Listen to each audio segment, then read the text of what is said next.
Para sahabat, hubungan antara kabupaten dengan desa di satu sisi dan antara provinsi dengan desa di sisi lain itu sangat berbeda secara kontras.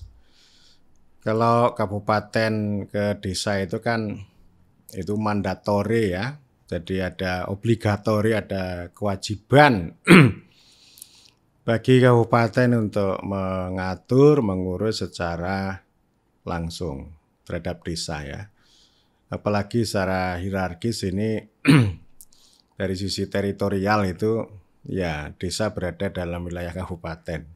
Meskipun sebenarnya secara de facto juga berada di provinsi juga, kabupaten berada di provinsi.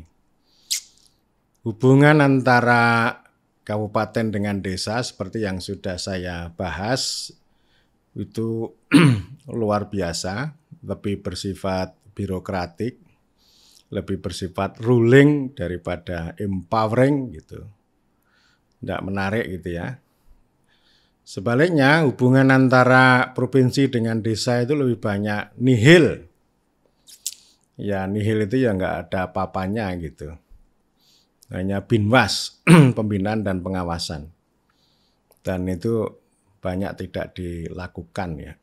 Paling banter ya kalau ini gubernurnya itu lagi longgar atau lagi pengen baik gitu. Misalnya bikin bintek gitu ya.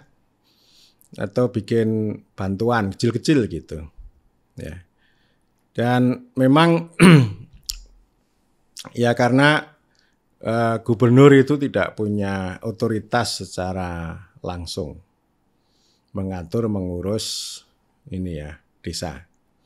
Jadi tidak bisa ruling dia. Paling banter hanya bikin program, termasuk bantuan ya. Itu kan ada nih di sumber pendapatan desa itu kan salah satunya adalah bantuan pemerintah provinsi. Ada yang bantu, ada yang tidak.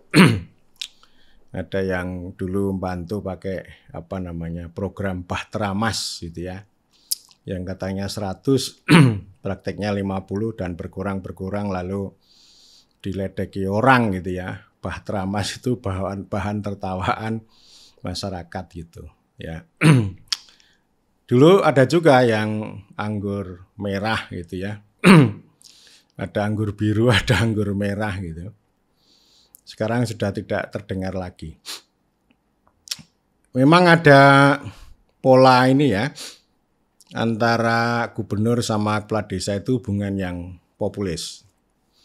Kalau kabupaten birokratik ini populis, tapi tidak semuanya. Sebagian besar ya nihil. Populis itu ya artinya gubernur kelihatan merakyat di hadapan kepala desa, memberikan bantuan misalnya Jawa Barat memberi bantuan setiap desa secara rata, kemudian juga Bali itu memberikan bantuan dan ya nanti kadang juga silaturahmi, kumpul-kumpul begitu ya. Ya macam-macam lah, tapi ini hubungan yang sifatnya populis yang merakyat. Sekurang-kurangnya hubungannya kan tidak ruling, tidak menguasai gitu. Sebenarnya ada satu hal yang itu sangat penting, yang tidak ruling, tapi empowering sebenarnya. Tapi tidak dijalankan oleh gubernur.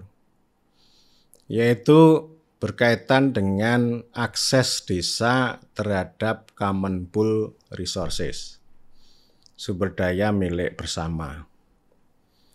Ya ini contohnya yang sering diomongkan itu galian tambang C atau mineral batuan, pasir, batu, dan sebagainya. Ini ada wacana di mana-mana, ada aspirasi kepala desa di mana-mana. Dan memang dulu diatur oleh Undang-Undang Minerba pada tahun 2009. Terus kemudian di Undang-Undang 23 tahun 2014 bahwa soal itu izin-izin yang terkait dengan tambang menambang itu dipindahkan dari bupati ke gubernur. Nah tentu saja tidak hanya tambang, Kemenpu Resources juga ada soal bagaimana mengakses tanah, air, sungai, gunung, dan sebagainya. Kalau hutan itu beda, karena kalau hutan itu ada negaranya sendiri. Negara hutan, gedungnya di samping gedung DPR itu ya. Itu negara hutan itu. Itu susah itu disentuh oleh ini, kecuali hanya mengadvokasi ya. Advokasi dengan perhutanan sosial itu. Ya. Nah, ini sebenarnya bisa menjadi kesempatan yang baik. Ya. Contohnya Ponggok. Ponggok itu kan mengakses air itu, menjadi kolam, menjadi wisata, mendatangkan kemakmuran dan sebagainya, itu kan menangkap air. Memang tangkapan itu sudah lama, sebelum ada Undang-Undang Desa dan Undang-Undang Pemerintahan Daerah tahun 2014. Orang berbondong-bondong datang ke Ponggok, banyak lah. Ya, yang dilihat hanya uangnya saja, tapi tidak melihat tentang bagaimana proses dan akses Ponggok terhadap aliran air itu. Jadi air itu sumber daya bersama.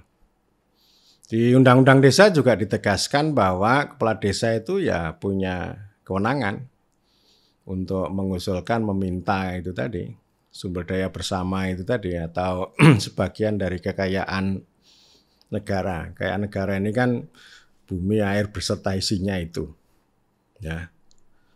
Nah, ini sebenarnya gubernur bisa membuat regulasi, bisa membuat fasilitasi, bisa membuat kanalisasi yang intinya empowering. Ya, bagaimana desa itu bisa mengakses itu tadi, seperti Ponggok. Jadi tata caranya seperti apa gitu. Nah, ini penting nih, kita dorong ini. Saya pernah mendorong di Jawa Tengah ini sebenarnya. Demikian juga kalau saya diskusi dengan para pihak pejabat Dinas Pemberdayaan Masyarakat dan Desa di level provinsi, saya bicara itu. Tapi belum ada tindak lanjut.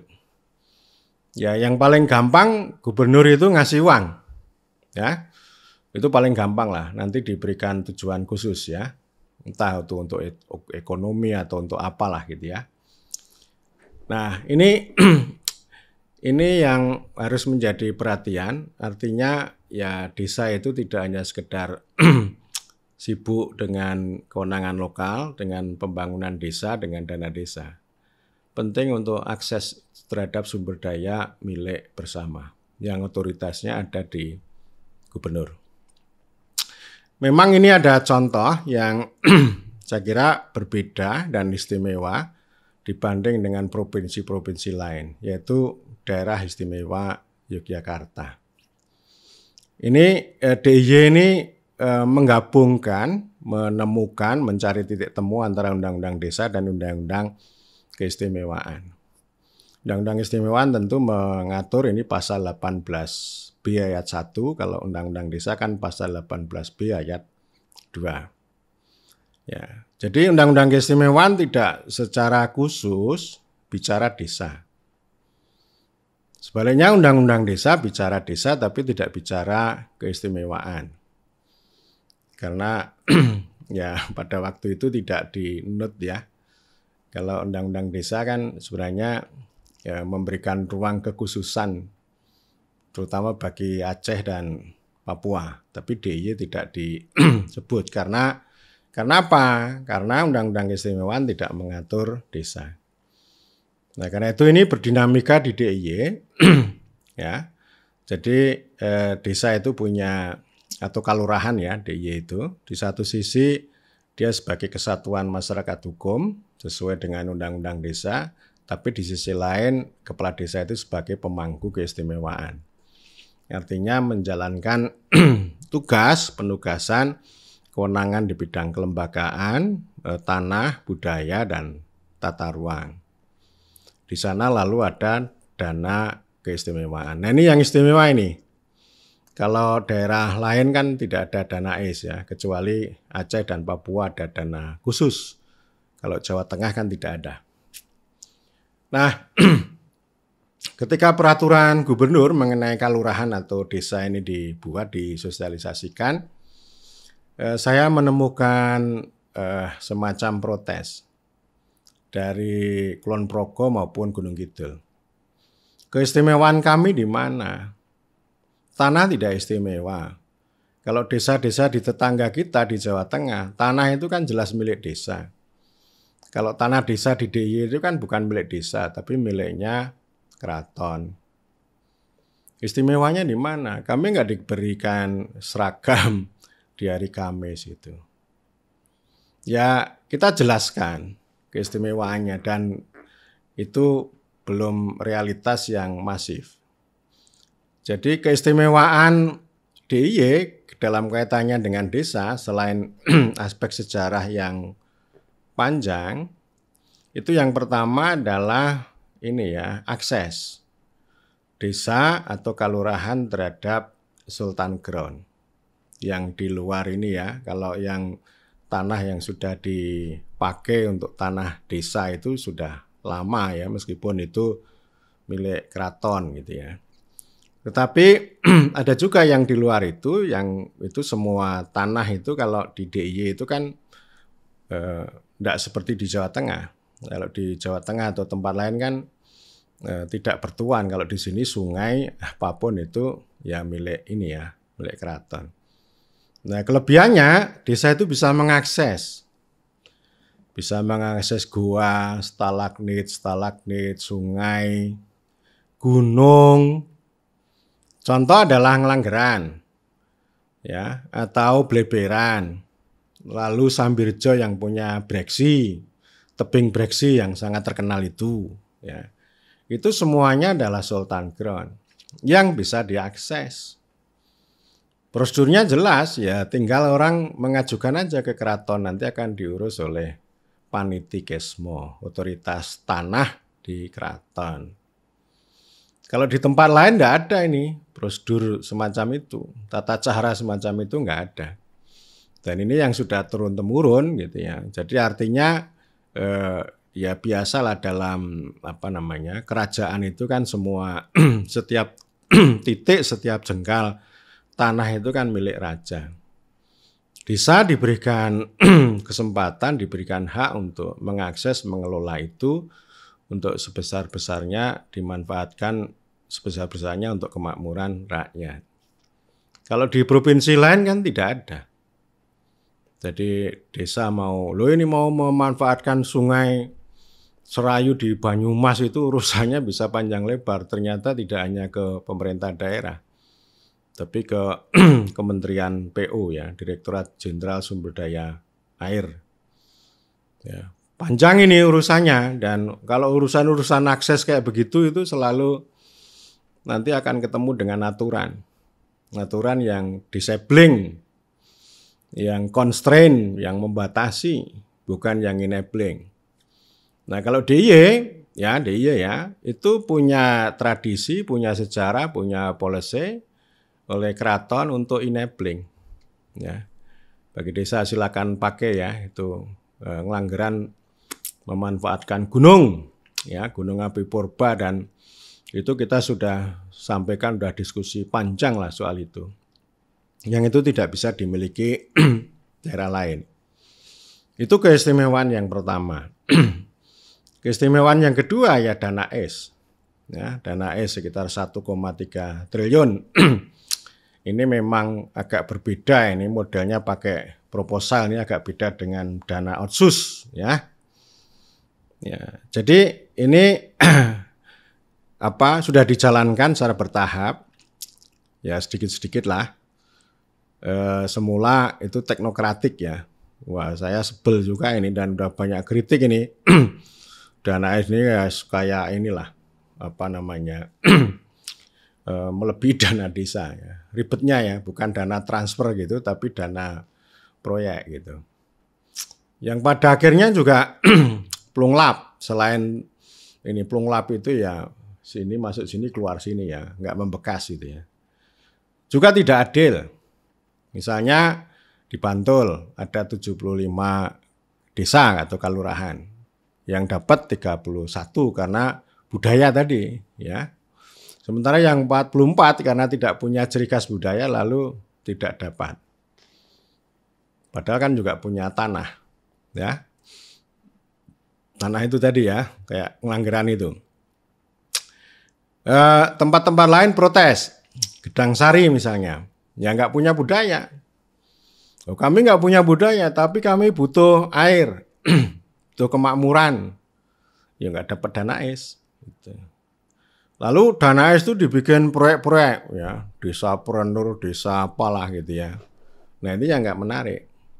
Udah banyak kritik, ya kemudian lalu diterobos. Jadi kepala desa atau lurah itu bisa mengusulkan secara langsung kepada gubernur ya. Nah ini kita harapkan nanti lebih merata ya, lebih nendang lah. Nanti peruntukannya bisa kita ini menjadi bagian dari reformasi kelurahan atau desa DIY. Kalau dana es itu tidak nendang ke sana berarti kita tidak reform ya. Kalau dulu tahun 46-48 kan redistribusi ya. Sekarang ya redistribusinya itu ya dana es itu gitu.